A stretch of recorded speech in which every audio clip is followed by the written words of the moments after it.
Dedicated to Eastern and Southern Kentucky, this is WYMT Mountain News Weekend Edition. Good evening, I'm Keaton Hall. Today, Lloyd College held a Purpose Road Service Day with the mission of giving back to the community.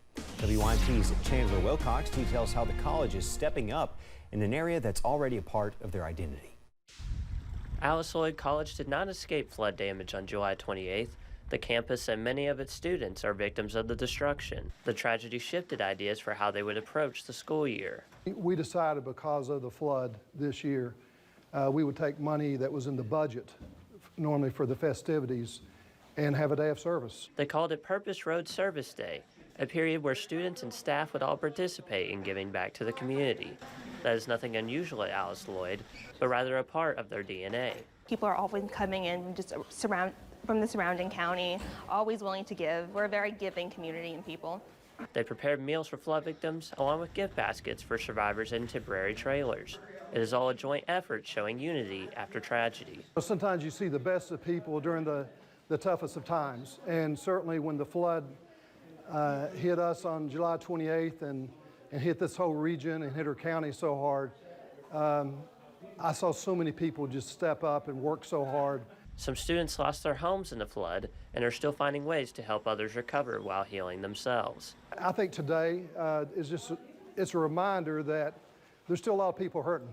And just because the flood was July 28th, we've got a lot of students here that lost their homes. Doing what the college was established to do, serve the people of the mountains. In Nye County, Chandler Wilcox, WYMT Mountain News. Students and staff plan to take gift baskets to flood survivors at Mine Made Adventure Park and Carr Creek later this week. Well, the Knott County Trail Ride wraps up this weekend, and with the turnout, locals are hoping to help flood victims. People from all across the region flocked to Mine Made Adventure Park to ride trails and find community. The event turned into a fundraiser for flood relief as all proceeds went towards helping victims get back on their feet. Knott County Trail Master Roger Buellin says the crowd size promises a big help to the community. It's going to be a big help to a lot of people that's lost their homes, lost their vehicles, or whatever. It'll go to them, so it'll be a good thing. And hopefully a crowd that we got, they'll do good this time. Knott County officials are calling this trail ride something special for the amount of people and money raised. The fall season calls for hometown festivals, and for one Southeast Kentucky community, they came together today to celebrate a beloved sweet treat that's become a staple of their town. WYMT's Alyssa Williams was in London for the very first Honey Bun Day. Coming together over a shared love of a London-made snack. I think it's a memory that all of us have growing up, driving through town to London and being able to smell the honey buns going to school as a kid.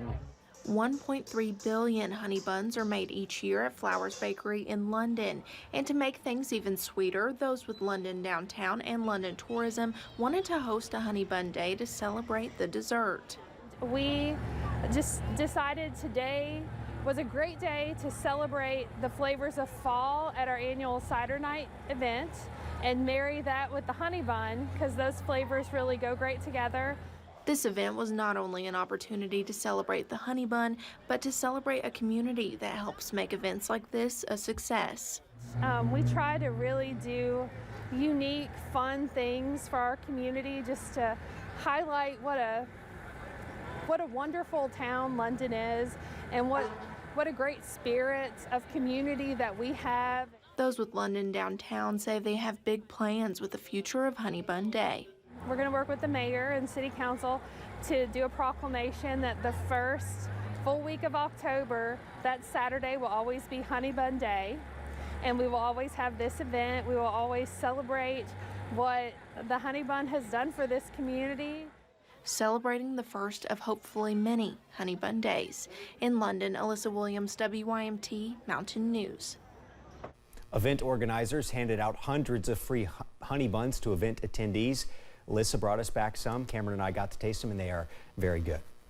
The Honey Bun Day festivities were not the only thing to take off in London earlier today. The London Corbin Airport held an Air Expo, offering food vendors, inflatables, and even airplane rides. The airport showcased vintage aircraft, several local planes, and a Skyrider. This event was the airport's first Air Expo since before the pandemic. We want to do bigger and better. The last couple have been mostly just static displays and maybe one airplane that came out of a museum or something. So we decided that post-COVID we needed to do something bigger and better, and maybe we use this for a building block. London Corbin Airport Manager Matthew Singer says although there were a few hiccups before the event, he could not have asked for better weather or such a good turnout. Today, the Walk to End Alzheimer's was held at Rupp Arena, and friends, volunteers, and supporters came out to spread awareness about the disease. An estimated 55 million people worldwide are living with dementia. In the United States alone, more than 6 million have Alzheimer's. For people like Michelle Pruitt, she told us that her mother's Alzheimer's diagnosis was a life changer.